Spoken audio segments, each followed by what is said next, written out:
When I say journey, yeah. When I say journey, y'all say justice. Journey. Justice. Journey. Justice. Justice. When I say journey, y'all say justice. Journey. Justice. Journey. Justice. I said journey, you say justice. Journey. Justice. Journey. Justice. I can't hear y'all. Journey. Justice. Journey. Justice. That's how I like it.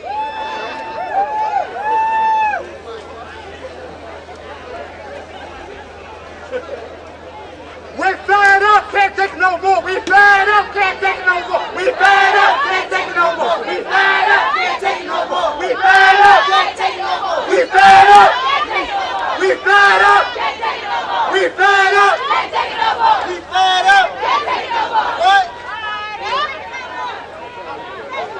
Thank you. All right, y'all fired up?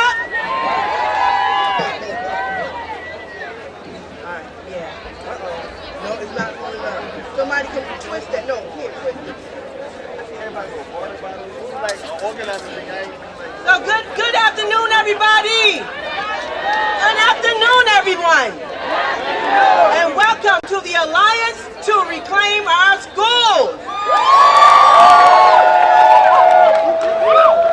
My name is Cynthia Williams. I'm a parent leader with Journey for Justice, the Coalition for Educational Justice. And my co-MC here is... All right, so, what's up, everyone? I can hear you, yo, what's up? My name is Jessica Morillo. I'm a student at from Brunswick, New York. I am a member, a youth leader, and the kid. Oh my God, I'm so hot, but I can do this, man. Urban Youth Collaborative, and I'm also a member of the Education and Justice. Education and Justice. And that's for Education and Justice. And we are your sisters in the struggle. So give us a round of applause. All right. On this 60th anniversary of Brown versus the Board of Education. All right, can I get your attention here? I know it's hot, but let's get through this. Can everyone hear me? On this 60th anniversary of Brown versus the Board of Education, we are standing here rallying to fulfill the promise to our children all across this nation. Students, parents, labor groups, and community organizations saying that this nation has a history of denying students of color the equitable resources they need to succeed in school. It's 60 years later, and schools are still separate and unequal. They are more segregated than ever. Our schools have become high-stakes testing factories, and corporate America is trying to privatize them. Well, we say no more, no more. We are reclaiming our public schools, and we are demanding that the promise of Brown versus the Board of Education be fulfilled. We are sick and tired of being sick and tired. No longer will we allow parents and teachers to be pitted against each other. No longer will we allow our schools to be closed, our neighborhoods to be destabilized. No longer will we allow our children to be over-tested. And no longer will we allow harsh, school-based discipline policies to affect students of color. Zero tolerance has to end. No longer will we allow the rampant expansion of corporate education, and we have to keep public education public. We are not new to the struggle for education and justice. Our communities have been working fearlessly for decades to bring equity and justice into our schools back home. We are the experts in what good equality education looks like. And speaking of back home, let's see who's in the house today. Yo, where my students at? Where my students at? Make some noise, students. Where my parents at? The parents. Make some noise. Where the labor members at? Woo, the members.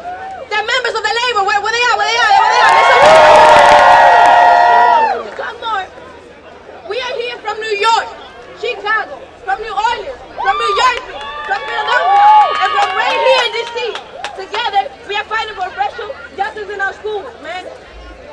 Talk more about this joint powerful movement of students, parents, and labor. We have Sharon Snyder from Philadelphia. Okay, so Sharon Snyder is a senior at Benjamin Franklin High School and a leader at Philadelphia Student Union. After her school was closed, Sharon joined PSU's Benjamin Franklin charter schools to fight against school closures and further cuts to her education. Jacqueline Evers, who's also here, is an active parent and a grandparent at Pulse, Parents United for Local School Education, who has fought against school closures of her children's school, man. Let's give it up for Sharon, man. Let's give it up for Sharon.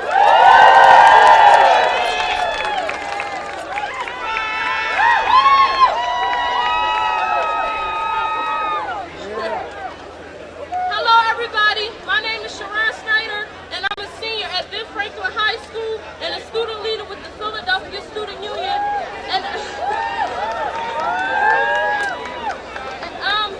And a member of the Alliance for Education Justice and the Journey for Justice.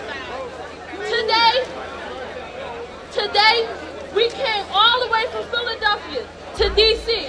to tell the Department of Justice and the Supreme Court that closing school is a violation of our rights.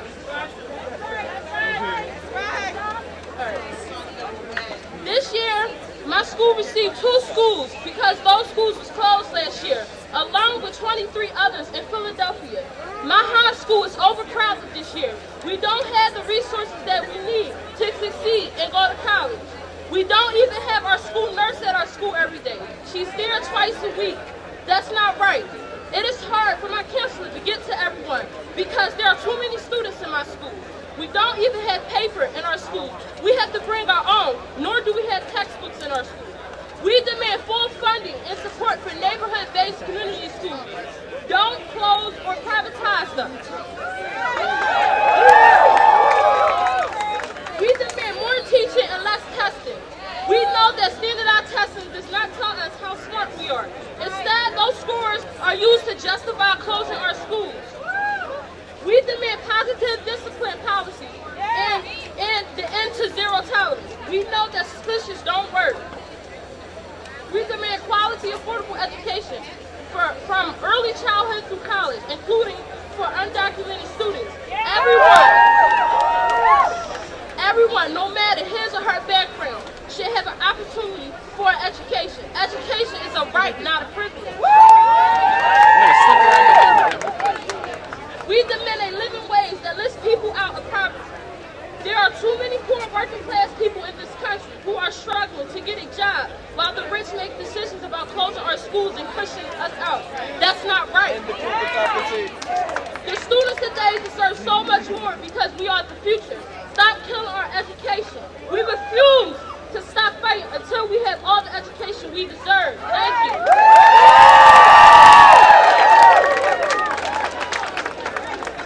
No education, no. We gotta fight for our what? We gotta fight for our rights. No education, no what? No education, no what? We gotta fight for our what? We gotta fight for our rights. All right. Thank you. So next, we have President Randy. Mike check. Randy. Mike check. Mike check. Randy is the president of the 1.5 million members of the American Federation of Teachers, the AFL-CIO, which represents teachers, parents, and justice. Can't hear.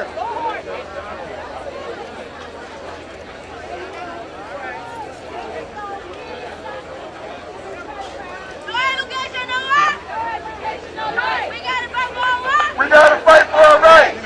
All right. All right, now you can hear me, right? So Randy Weingarten, president of 1.5 million members of the American Federation of Teachers, AFL-CIO, which represents teachers, paraprofessionals, and school-related personnel, higher education, faculty, and staff. There's a lot here that is saying about her bio. But what I want to say to you is, Randy Weingarten is a friend to parents. He's a friend to students. He's a friend to teachers.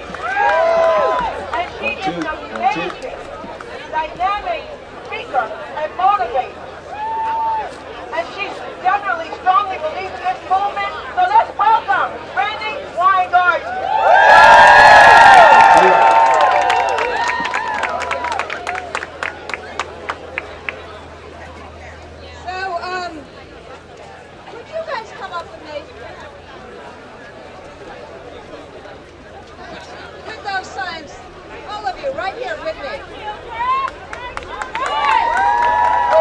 Right here. Perfect. Turn around, sweetheart, turn around. Because we want people to see this. Okay, sorry. Okay. I want, can you hear me or no? Yes! I'm not going to use my notes because I want to see all of you. And I want you to see these children over here. And the reason, and even if you guys want to stand up here with me, they can or they can't? Okay. So, these kids, this is why we do what we do. Every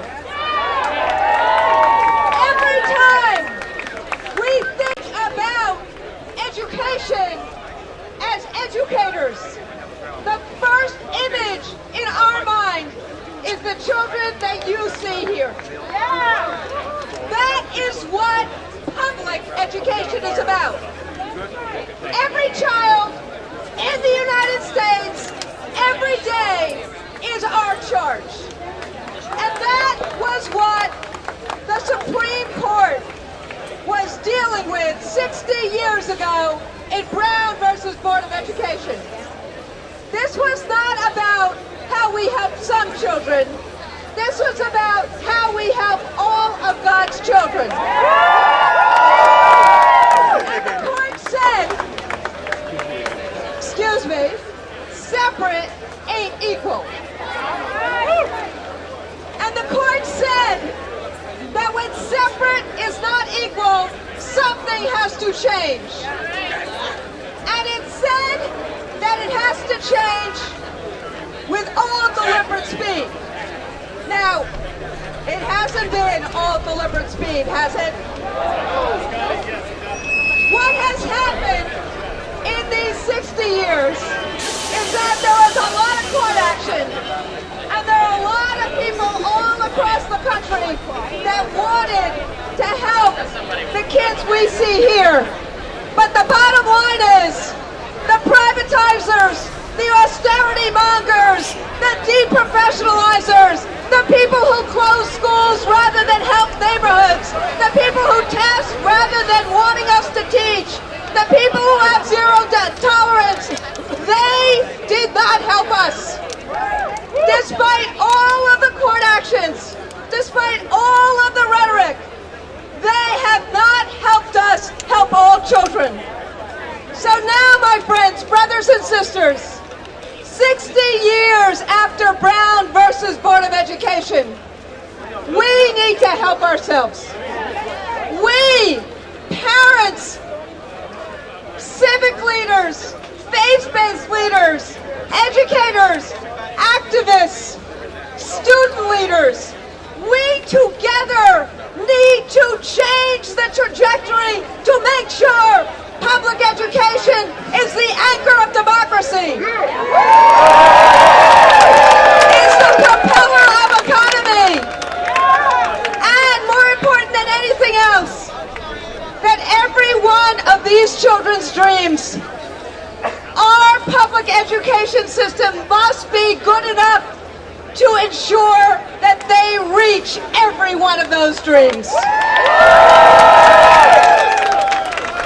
60 years ago, after the Brown case, when we said all deliberate speed, some of us tried to act. Some of us, like my union, expelled our segregated locals as a way of saying we need to walk that walk together. Today, my friends, my colleagues, parents, educators, we need to do that together. The community needs to rise up together and say all deliberate speed means great public neighborhood schools that help all children dream their dreams. That's what today is about, and that's what we must do in the 60th anniversary of Brown versus Board.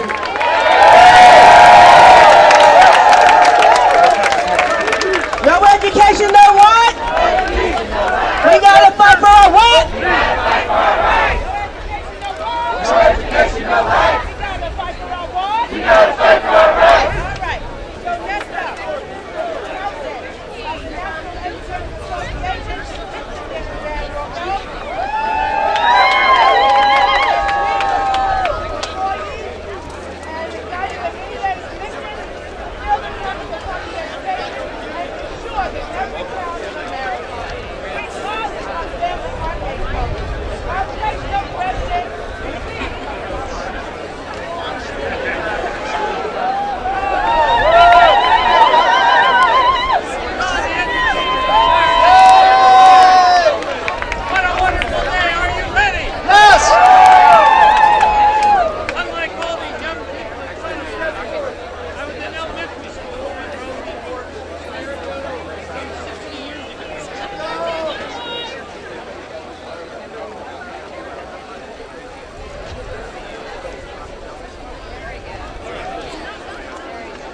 Testing. Testing.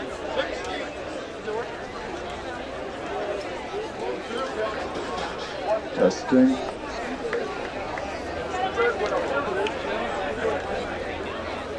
Testing, 1, 2, 3. All right. 60 years ago, when the court ruled against segregation, that's not all they said. 60 years ago, in the words of the court, they said, "In these days, it is doubtful that any child may reasonably be expected to succeed in life if he is denied the opportunity of an education. Such an opportunity is a right which must be made available to all on equal terms." Have we done that yet today? No! And it's time we did. Living through the 60s, and when I started teaching, I honestly believed that within my career, we would see an end to those inequities, and we have not. And it is time for us to do something. Those inequities are all around us. They are in the educational programs that are offered to children, and it is in school facilities. There are some that are the absolute picture of new technology and everything right that could be in a school, and others look like abandoned warehouses that scream to the students, this country does not care about all of its children. We need to change that, and we need to change it now.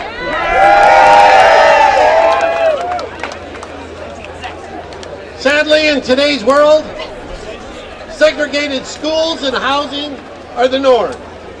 Voting rights are under attack. Mass incarceration is destroying families and communities. Anti-immigration policies unfairly target Latinos. Economic and racial inequalities are on the rise. Folks, this is more than just a rally. 60 years ago, the Brown v. Board decision was something that invigorated the civil rights movement of the 60s. It made people say that the time is now. We need to raise our hand. We need to raise our voice. We need to make a difference for America's children. And that's what we're here today about. For NEA, we've been around for almost 160 years, and we have been fighting for equal opportunity in education for all of those years, and we will never stop until every single child in America has equal access, equal opportunity to a great public education. Thank you.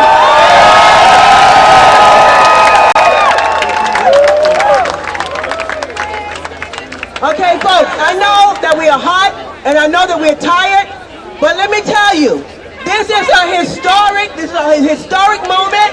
I want all of you who are here to revel in this and to really listen to what we are saying, because this is not just our voices up here. We're the voices of all of you. So we want you to please listen, and we'll be done with this as soon as we can.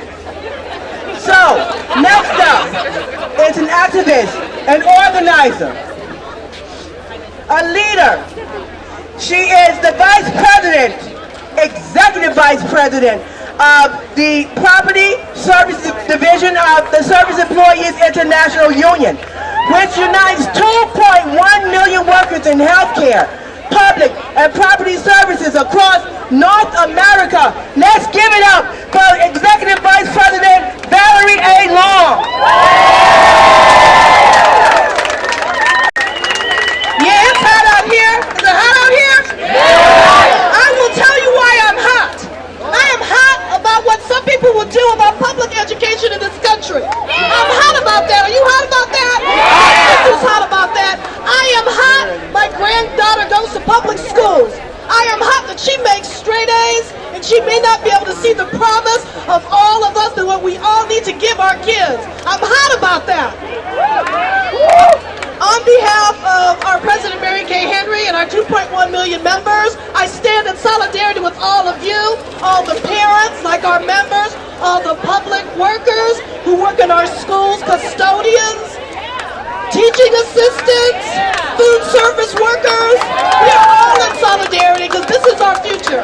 These kids are our future, and they deserve better than what some folks might have them do.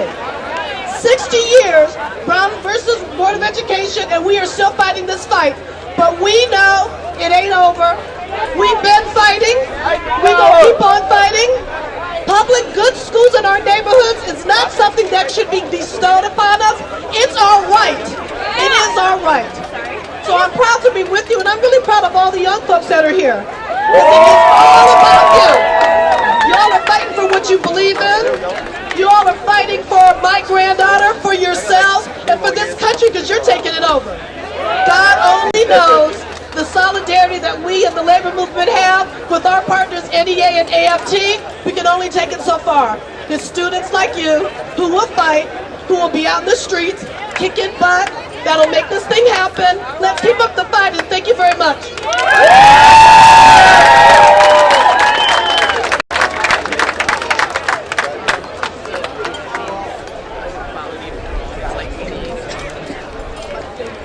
Can y'all hear me? Can y'all hear me? Yeah, okay. Thank you, Labor. Thank you. Labor support is critical in our fight for a just education system. We're excited to have with us the Congresswoman, Eleanor Holmes Norton. Did I pronounce that right? I did. Okay.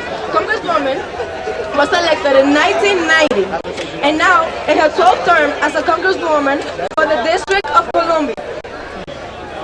She came to the Congress as a national figure who had been a civil rights and a feminist leader. Let's give it up for her.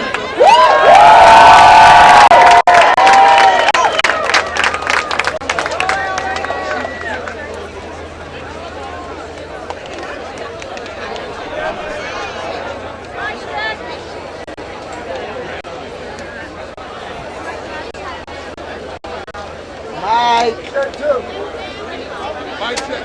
Mike.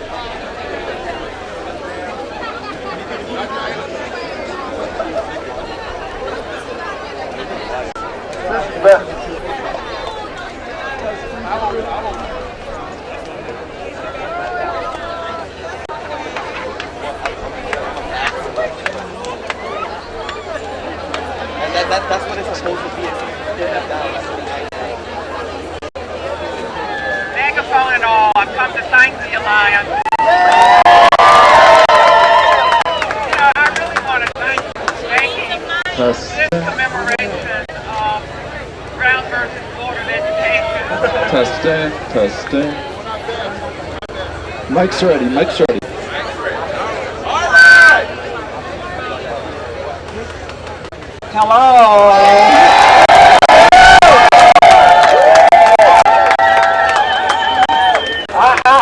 I'm here to thank you for making the 60th year of Brown versus Board of Education more than a commemoration for a day in this society.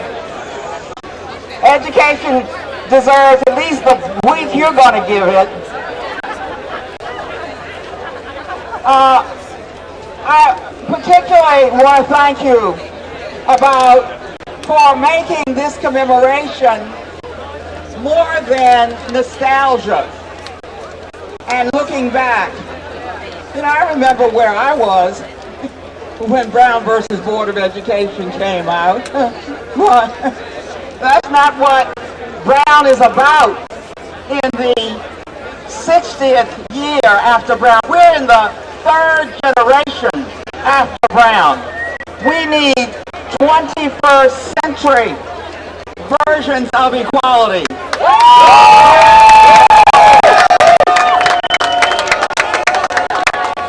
This is not about racial segregation in the old-fashioned sense. It's about racial isolation of our children. It's not about black and white schools. It's about schools that have the resources and schools that do not. This is the week to call the attention of the Congress of the United States to what they need to hear. We don't need to privatize our schools or to voucher them to unaccountable private schools. We need to understand where the needs are and to funnel the resources to where the children are. And we need to make schools in our country the centerpiece of our neighborhoods. Neighborhoods are known by the schools that are there. We ought to act like it. Our schools are not adversarial centers. Let's make them arenas where children take joy in going to school. Let's chase harsh discipline from the schools and give the schools state-of-the-art discipline that make children want to come to school. And let's make schools arenas for learning, not test factories. If you will work with me to raise the consciousness of those folks across there, then we will indeed make sure that 3 generations after Brown, we have a 3rd generation version of equality in the public schools. Thank you for coming out. No education, no what? No education, no what? No education, no life. No education, no what? No education, no life. Okay, folks, now we're going to hear from our young people.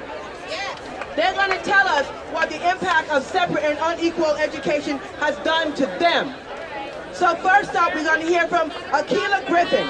She is a member or youth leader with the K1 Oakland Community Organization.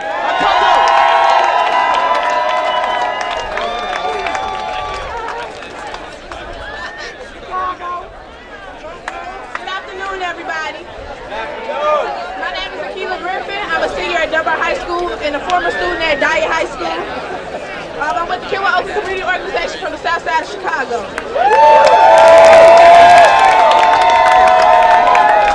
In 2008, Dyer had the highest increase of college attendance rate in all of Chicago public schools. Arnie Duncan himself came to the school and congratulated us for our success. Also, in 2009, Dyer had the largest decrease in arrests and suspensions in all of Chicago public schools. But in 2012, CPS decided to phase out my school. What Parrish holds in his hand is a course comparison sheet. This sheet lists 3 schools: Northside College Prep School on the north side of Chicago, which is selective enrollment school and it enrolls mostly white students. Lakeview High School, a neighborhood high school, which is about a stone's throw away from the mayor's house and has 25% white students. And Dyer High School, which is 98% African American. Now I want to focus our attention on Dyer and Lakeview, which are both neighborhood open enrollment schools. Lakeview has 12 AP classes. Dyer has 0. If they want to take AP or honors classes, they have to do it online. Why do Lakeview students get a chance to take theirs in the classroom with the teacher when Dyer students have to do it on their own? So, they challenge themselves on the different levels that Dyer students get to. Lakeview students have the opportunity to participate in special enrollment classes like STEM, AVIC, International Language, Career Academies in Lakeview.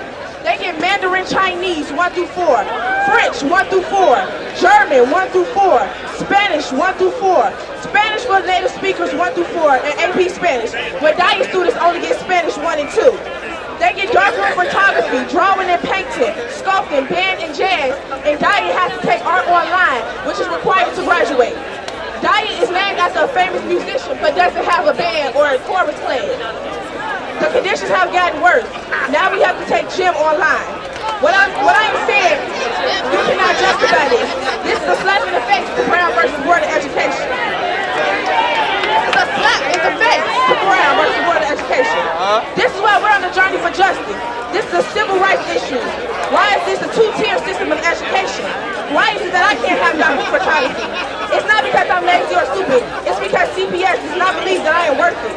It's because of institutional racism. We are powerful people, and the sooner we realize the power is the rightful place of the new civil rights movement. I am committed to this, Mr. Holder.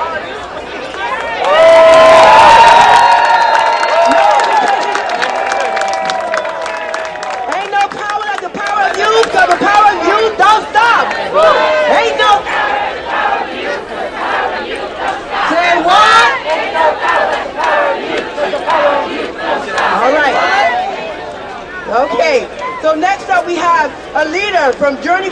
She's in C6. Miss Deborah Jones. Where are you, Miss Jones? You see her? All right, we're gonna step to the next presenter till Deborah gets here. Come on.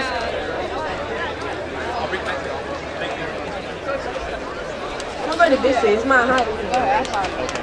Well, I am personally really excited to introduce our next powerful speaker, Lucinda Noches Talbert. Lucinda is the daughter of Ramon and Nancy Noches, the granddaughter of Lucinda and Alvin Todd of Topeka, Kansas.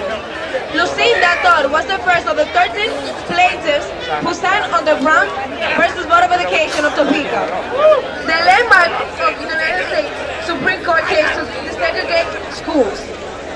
So come on, where's she at? Where's she at? Oh, right here. Give it up for her. Give it up for her.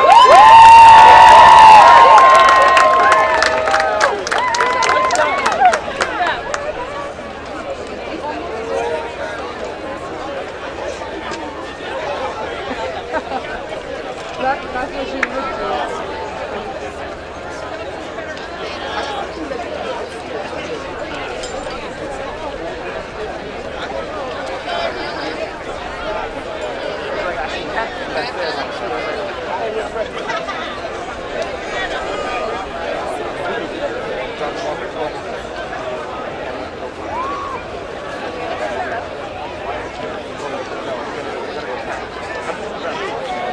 1, 2, 1, 2.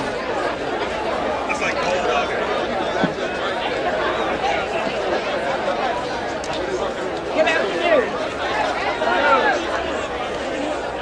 My name is Lucinda Noches Talbert.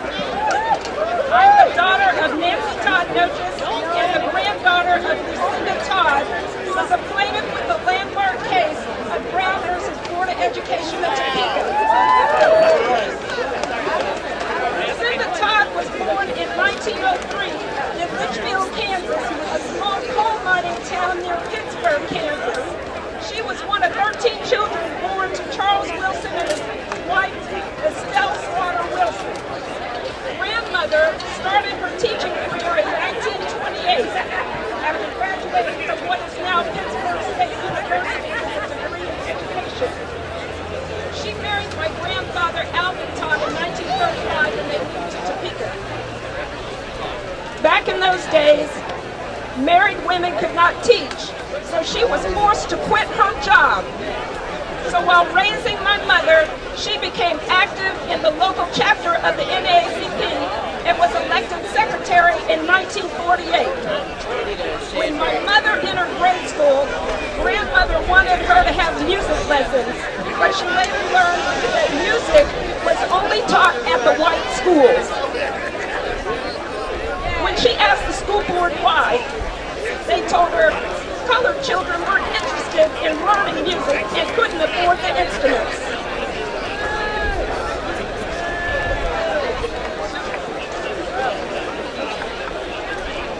My grandmother spoke out against this policy, and the next year they had music in the black schools.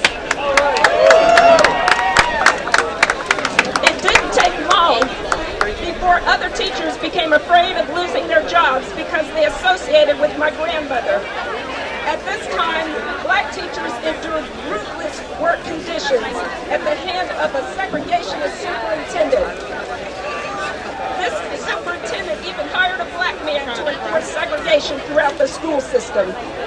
This school administration evaluated black teachers 50% for their skills and 50% for their attitude, and the wrong attitude could get them fired. So it's no wonder that when grandmother's teacher's friends visited the house, she had pulled shades down.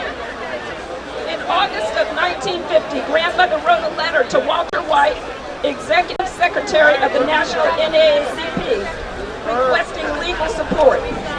In the letter, she stated, "Our situation has become so unbearable that the local branch has decided to test the permissible laws which we have here in Kansas."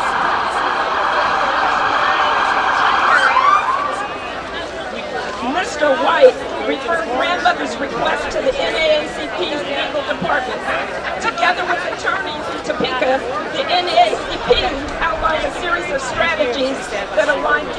segregation movement with grandmother's push for equitable education opportunities. As a child, I was only vaguely aware of my grandmother's activism. To me, she was simply a grandmother. The significance of my grandmother's work did not hit home for me until I was 14 years old in Topeka. At the time, Jardine Junior High School in Topeka was only about 5% black. That year, I auditioned for a role in the school play. The next week, the drama teacher told me, instead of casting me in the role of that lead, she cast me in the role of a maid.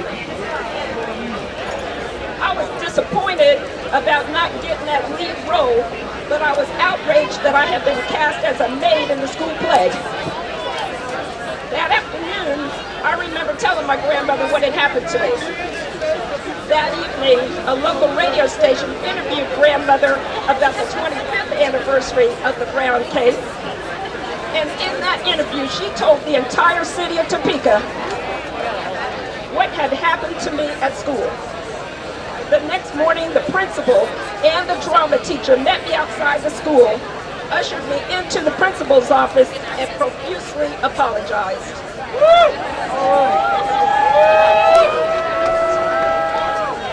I believe that the opportunity to live a high-quality life should not only be available to a privileged few. I've devoted 25 years of my career to addressing inequalities in access to timely and affordable health care.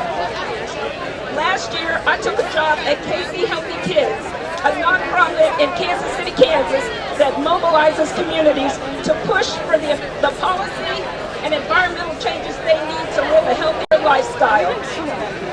For a year, I've been all over the ground in Kansas City, Missouri, and I've seen for myself how devastating it is to a neighborhood when a school closes. What once was the heart of the community becomes a rotting, empty eyesore of a building, forcing children to be bused to distant schools outside of their neighborhoods. Children who live in disorganized neighborhoods with no grocery stores and no sidewalks and no places to play, but have a liquor store on every block and corner stores selling drug paraphernalia, are in an environment that tells them, we don't care. We also know that children who live in these environments are going to be less healthy and less prepared to learn when they get to school. So now, 60 years after that landmark decision in Brown versus Board of Education, although there's been progress, we still have not realized my grandmother's dream. Our public schools are still separate and unequal. So we call on our policymakers to recommit to the vision of equity and opportunity embodied in the U.S. Supreme Court decision. We need to tell these policymakers we're demanding a voice at the policy table because our children deserve to go to schools that are adequately funded.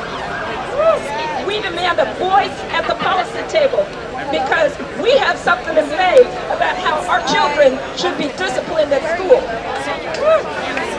We demand a voice at the policy table because our children deserve to be taught in a way that will prepare them to compete in a global economy, not just prepare them for the next standardized test.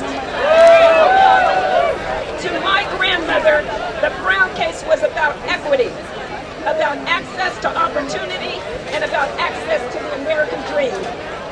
That's what your work is about. That's what our work is about.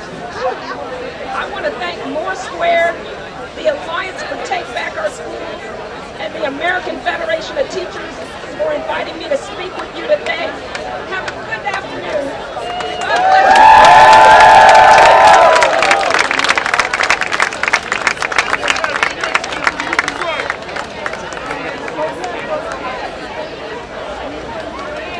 Okay, guys. So let's give it up one more time for Ms. Talbert. Next up we have G2 Brown. All of y'all know him. If you don't, you should. And if you don't, you will when he's done. G2 is from Journey for Justice.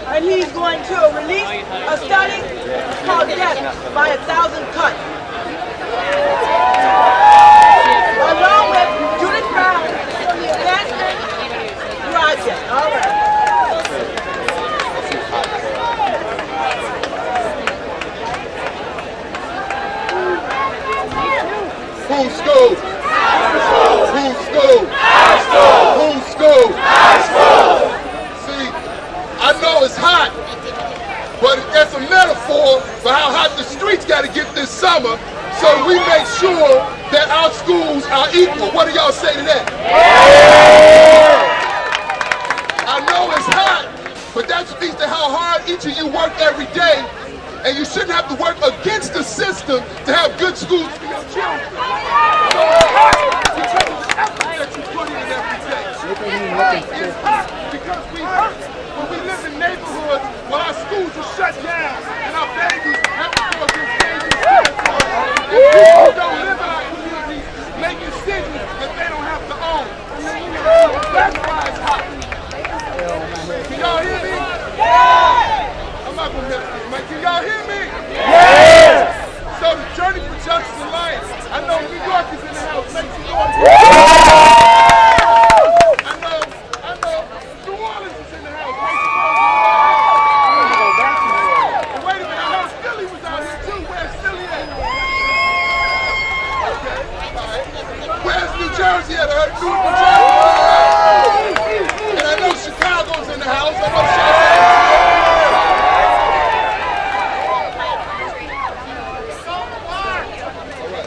So what we want to do, we're going to have Beauty come up after Braun. So we're going to work this out. But we are releasing a report today called Death by 1,000 Cuts. Racism, privatization, and public school sabotage. The privatizers act as if they've done everything they can to improve our schools, and now we have no more choice. But if they did everything they could, why do we have schools with no libraries? If they did everything they could, why do we have schools where children are using their parents' books? If they did everything they could, why do we have schools where we don't have art or music? See, that is institutional racism. And the Journey for Justice Alliance is your mirror. We will make you look at the conditions that you put our children in. And we will not sit by while you steal our schools and you steal our children. So in this report, you will see the stories of the people directly impacted. You will listen to the people from New Orleans, from Chicago, from Puerto Rico, from Philadelphia, from Pittsburgh, and you will hear, finally, the voices of the people whose lives have been turned upside down by these policies. We are on a journey for justice. When I say journey, y'all say justice. Journey! Justice! Journey! Justice! Journey! Justice! Journey! Justice! I know it's hot. I know it's hot. Y'all all right? Are y'all all right? Yeah. So members of the media, you need to get a copy of this report. This is not going to be a report that's going to sit on somebody's desk. This report is going to be backed up by boots on the ground. All right? That's it.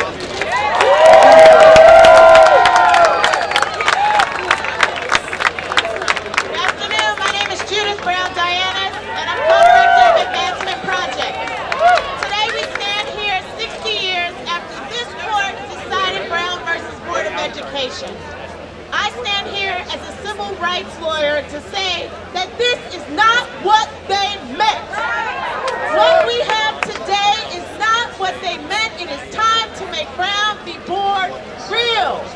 We should not have children going to schools where there's no AP classes, where they're taking gym online, art online. This is not what they meant. What the Supreme Court said was that the most important function of the government was education. But instead, today, they are selling off our schools to the Billionaires Club, to Walmart, where you are going to get the cheap education for which they understand because they know cheap goods when they see them. But instead, that's what we're getting. But we're here today to say we have filed 3 Title VI complaints for New Orleans, Newark, and Chicago. And it's time for this administration, for the Obama administration, for Secretary Duncan, the Attorney General, to step up and make Brown v. Board real. All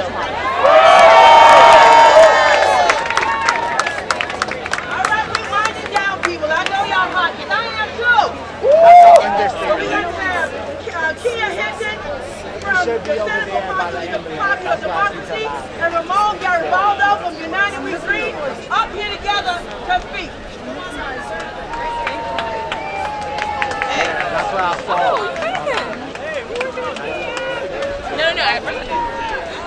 Hello, everyone. My name is Kia Philpott Henson. I'm from Action United in Philadelphia. Thank you. Last year we had 25 of our public schools closed. We had 4,000 employees laid off the schools. So what that meant was this year we didn't have counselors, we didn't have nurses, our students didn't have classes to sit at, and a little girl lost her life because she had an asthma attack and there was no nurse at the school. And this year, the school district released their budget and it looks even worse. They're talking about firing another 1,000 employees and our class size is growing to 41 students per class. The only way to improve our community is to improve our students. We are no longer You only want one? Like, I can take it different ways. So we got options. there's not enough money. While we sit back and watch corporate privatization of our schools continue to grow. In Philly, we have launched our education campaign. We are signing up 25,000 and all of these voters are pledging to support the candidates who are committed to a fair funding formula, to charter school accountability, and to ending the school-to-prison pipeline.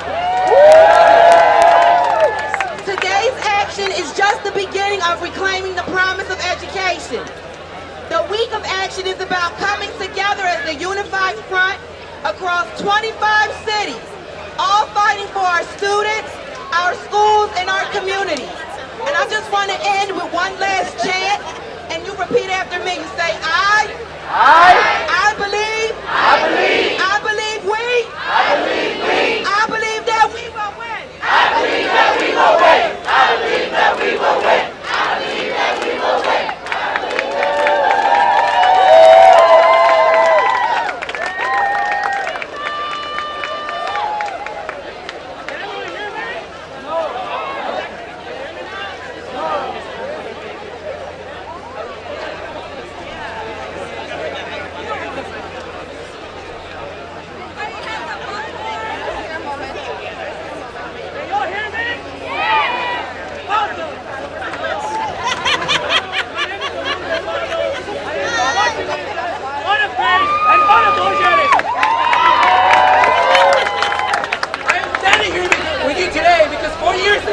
My parents had a dream.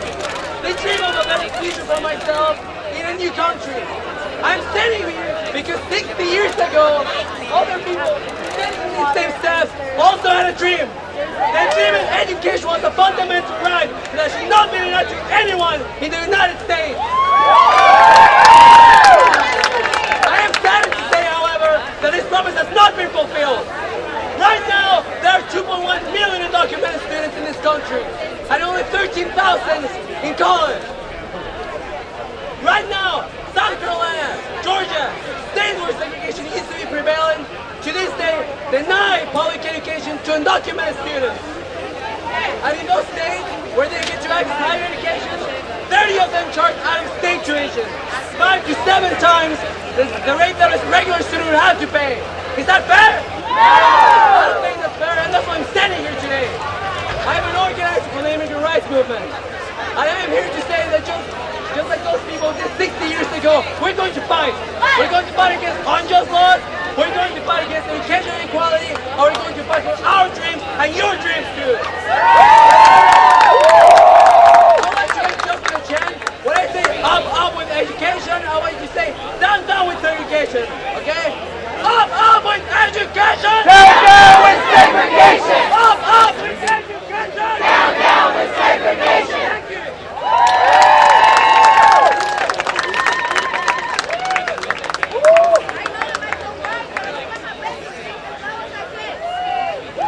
Our next speaker is Deborah Jones. She is the academy leader in C6 in a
High five for our troops.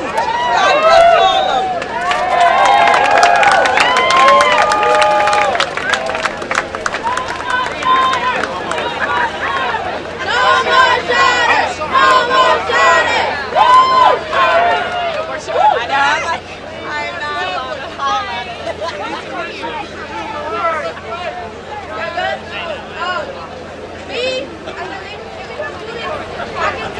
This movement right here is so powerful, y'all don't even know. The students, farmers, labor unions out here have come together to reclaim our schools again. We need to tell them to stop this segregation policy and civil policies that do not work in our schools. We need to end this civil policy movement that does not work. The charter schools need to be out. The charter schools need to be in again. Woo! So, let's march. We're going to be marching to the Department of Justice, where we will deliver a letter to the Department of Justice. Everyone will assemble behind our banners, and we will march together, unite. For our elders, there will be a voice. Let's do this! Woo! No education in us! We gotta fight for our work!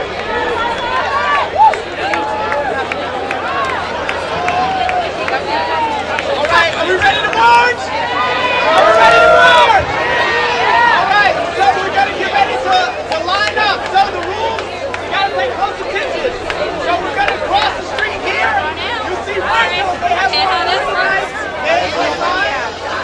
We're gonna line up, you're gonna cross the street, we're gonna march down, make a left on the Constitution.